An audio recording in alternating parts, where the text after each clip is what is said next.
दोस्तों, स्वागत है आप सभी का हमारे YouTube चैनल में। और सीटेट के लिए आज हम इस वीडियो में बात करने वाले हैं। इसके पहले 2 वीडियो मैं लाया हूं और ये 3rd वीडियो है। अगर आप सीटेट का एग्ज़ाम देने जा रहे हैं 2022 का, तो ये वीडियो पूरा देखिए, क्योंकि आपके लिए ये बहुत हेल्पफुल होने वाला है कि आपको कैसे क्वालिफाई करना है अपने सीटेट के पेपर में। ठीक है, क्या गलतियां आपको नहीं करनी जिससे आप क्वालिफाई कर सकते हो। मैंने क्या किया कि जिससे मेरा मार्क्स जो करेंगे। ठीक है, तो आइए स्टार्ट करते हैं। तो सीटेट में आप जानते हैं कि 5 सब्जेक्ट्स होते हैं और जिसमें सभी में 15-15 नंबर की पेडागॉजी आती है। ठीक है, और 15 नंबर की जो पेडागॉजी होती है ये आपको कट ऑफ तक पहुंचने में 90 प्लस होने में 100 प्लस होने में बहुत हेल्पफुल होती है, क्योंकि 75 क्वेश्चन अगर आपने 75 में से अगर 60 भी सॉल्व कर लिए तो बाकी सब में आप कवर कर लोगे 40 क्वेश्चन, है ना। तो आइए पेडागॉजी के बारे में हम सिर्फ बात करते हैं। सीडीपी मतलब चाइल्ड डेवलपमेंट पेडागॉजी होता है, लेकिन हम सिर्फ पेडागॉजी के बारे में बात करेंगे कि आप पेडागॉजी कैसे सही करो, क्योंकि चाइल्ड डेवलपमेंट आपके लिए उतना महत्वपूर्ण नहीं है। महत्वपूर्ण क्या है आपके लिए? शिक्षा मनोविज्ञान जरूरी है, जिसको पेडागॉजी कहते हैं। ठीक है, तो शिक्षा मनोविज्ञान आपके लिए क्यों ज़रूरी है? क्योंकि उसके 75 क्वेश्चन आते हैं, जिसमें 15-15 सभी सब्जेक्ट्स में शामिल होते हैं। तो उसका एक पैटर्न होता है जो आपको समझना है। ठीक है, तो आइए हम स्टार्ट करते हैं। आपको बताते हैं कि आप कैसे उसके पैटर्न को समझ सकते हो। ठीक है, तो आपको क्या करना है कि आपको पहले शिक्षा मनोविज्ञान पे अध्ययन करना है अच्छे से। तो आपके पास समय बहुत कम है, तो कैसे अध्ययन करना है वो मैं आपको बताता हूँ। कि जैसे अधिगम के सिद्धांत होते हैं ना, तो कौन से सिद्धांत होते हैं? 2 होते हैं, व्यवहारवादी और संज्ञानवादी। तो व्यवहारवादी में जितने भी आपके ये मनोवैज्ञानिक हैं उनको आपको एक तरफ नोट करना है। ठीक है, और दूसरी तरफ आपको संज्ञानवादी के नोट करना है, जैसे थॉर्नडाइक, स्किनर। ठीक है, और C.L. हेल और इवान पी पावलव, ये लोग हो गए। तो इन लोगों को व्यवहारवादी में आप करोगे, नोट करोगे, और संज्ञानवादी में मैक्स वर्दीमर, है ना, और गुप्ता, कर्ट लेविन, है ना, और कोहलर, ये सब जो कोहलर ने जो चिंपैंजी पे प्रयोग किया था, है ना। तो ये सब आपको नोट करना है, एक कॉपी में आपको बनाना है और क्या करना है, नोट करना है। ठीक है, तो जिससे आपको पता चले कि अधिगम के सिद्धांत में 2 सिद्धांत है, जो पहला है व्यवहारवादियों का है, दूसरा संज्ञानवादियों का है। संज्ञानवादियों में कौन से मनोवैज्ञानिक हैं, व्यवहारवादियों में कौन से मनोवैज्ञानिक हैं, किस पर प्रयोग किया है उन्होंने, है ना। फिर आइए आप सीखने के जो लर्निंग के नियम है, सीखने के जो नियम है वो कौन से नियम है ना। प्रधान नियम और गौड़ नियम, जिसको प्राथमिक नियम भी कहते हैं। प्राथमिक नियम या प्रधान नियम या मुख्य नियम, तीनों एक ही नाम है। ठीक है, और गौड़ नियम, तो इन दोनों नियमों को आप समझो अच्छे से। ठीक है, कि कैसे आपको ये चीज़ें आपको समझ में आए कि ये है क्या, मुख्य नियम है क्या, गौड़ नियम है क्या, है ना, इसके बारे में आप जानो। ठीक है, जैसे प्रधान नियम में क्या है कि आपको अभ्यास का नियम आ जाएगा, प्रभाविता का नियम या प्रभाव का नियम आ जाएगा, तत्परता का नियम आ जाएगा, है ना। तो ये मुख्य नियम आपके हो जाएंगे 3। ठीक है, और गौड़ नियम में आपका आ जाएगा बहुक्रिया का नियम आ जाएगा, आंशिक अधिगम का नियम आ जाएगा। ठीक है, तो ये सब चीज़ें 4-5 नियम आप जो हैं वो आप लिख लो एक तरफ और आप अच्छे से पढ़ लो उसको। ठीक है, तो जिससे आपको एटलीस्ट ये 5 डेज में आपका कंप्लीट हो जाएगा। शिक्षा मनोविज्ञान जो है ये सब आप स्टार्टिंग से करोगे तो 5 डेज में आपका हो जाएगा।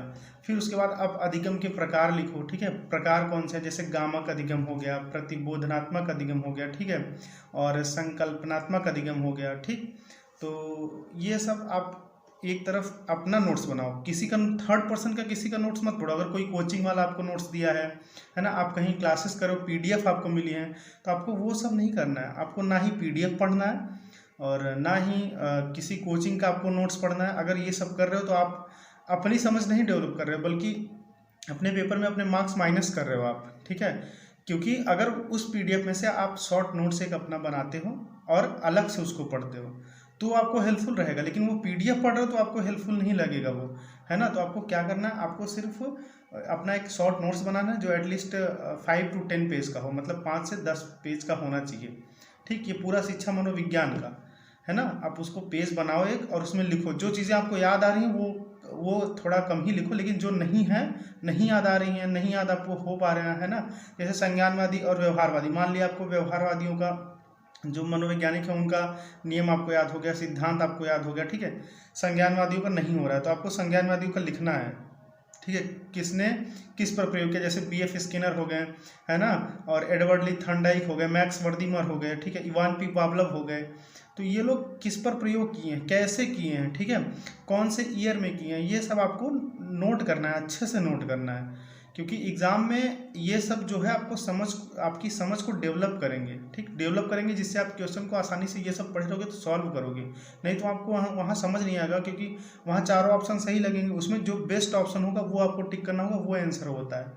ठीक है, तो ये आप अपना एक शॉर्ट नोट्स बनाओ। अगर कहीं से आप बुक लिए हो, नहीं लिए हो, तो शिक्षा मनोविज्ञान की आप गंगा पब्लिकेशन की बुक ले लो, जिससे मैं पढ़ा था, गंगा पब्लिकेशन, ठीक है। उसमें बाल विकास भी आता है और शिक्षा मनोविज्ञान भी आता है, दोनों आता है, ठीक है। तो पतली पतली बुक्स होती हैं, 40-50 रुपए के आसपास आती हैं। अभी भी एग्जाम में 1 महीने है, आप बहुत आराम से वो बुक लेके ख़त्म कर सकते हो, और सिर्फ एक सब्जेक्ट पे आप फोकस करो। बाकी सब्जेक्ट्स अगर आप आधे घंटे 1 घंटे पढ़ रहे हो तब भी ठीक है, बट आपको एटलीस्ट पेडागॉजी आपको एटलीस्ट 2 से 3 घंटे 4 घंटे डेली पढ़ना है। 4 घंटे तो पढ़ो ही आप पेडागॉजी, ठीक है, पेडागॉजी डेली 4 घंटे पढ़ो। बाकी जो EVS है, EVS में क्या करो, आप NCERT पढ़ो, उसका शॉर्ट नोट्स लिख लो, है ना, जैसे बांस के घर कहाँ बनाए जाते हैं, है ना, हांगकांग में जो लोग जाते हैं वो क्या खाते हैं ना, उस पे दुकान पे रेस्टोरेंट में, है ना, तो वहाँ के लोग सांप खाते हैं, तो वही आता है पेपर में, बार बार वही रिवाइज होता है, ठीक है। मधुबनी जो चित्रकला शैली है वो कहाँ की है ना, और जो स्लॉथ बियर होता है वो कहाँ का है, ठीक है। तो ये सब चीज़ें फैक्ट है एकदम, मतलब कि यही आना ही है। एटलीस्ट आप उसमें से कुछ क्वेश्चंस याद कर लोगे तो वो आ जाता है ना। जैसे इसमें कोयल और कौवा से रिलेटेड भी आता है EVS में। बहुत से क्वेश्चन है जो बहुत फिक्स हैं, वो आने ही हैं, वो नहीं पढ़ोगे तब भी आप कर लोगे, बहुत आराम से कर लोगे। तो आपको फोकस करना है पेडागॉजी पे। मैथ्स की कैलकुलेशन थोड़ी बहुत आती है तो आप 15 में से एटलीस्ट 8 से 10 क्वेश्चन कर लोगे आप। लेकिन आप शिक्षा मनोविज्ञान नहीं पढ़ के गए हो और ये सोचो कि 15 में से 5 क्वेश्चन कर लोगे, तो नहीं कर पाओगे, आपका पूरा गलत हो जाएगा। तो इसके लिए आपको फोकस करना है कि इस पे, शिक्षा मनोविज्ञान पे, और ऐसे नोट्स बनाते जाइए। और हमारे चैनल से जुड़िए, हम आपको नेक्स्ट वीडियो में हम शिक्षा मनोविज्ञान का एक शॉर्ट वीडियो लाएंगे, ठीक है, जिसमें सिद्धांत, फिर अधिगम के प्रकार, ठीक है, फिर उसके बाद आपको सीखने के नियम, फिर आपकी ये बाल विकास जो है, ठीक है, बच्चों से जुड़ी जो अवस्थाएं हैं, जैसे बाल्यावस्था, शैशवावस्था, है ना, किशोरावस्था, ये सब जो अवस्थाएं हैं उनमें क्या मुख्यतः आपको पढ़ना है, ठीक है। और जो अष्टपदीय सोपान का सिद्धांत है, ये सब, तो ये सब चीज़ें मैं आपके लिए छोटे छोटे वीडियो लाऊंगा, वो आपको देख के पॉजिटिव और निगेटिव वर्ड्स समझने हैं कि कैसे आपको आंसर टिक करना है। फिर कुछ वर्ड्स मैं बताऊंगा जिसको आपको ध्यान में रखते हुए एग्ज़ाम में जाना है और अपने आंसर करके आना है।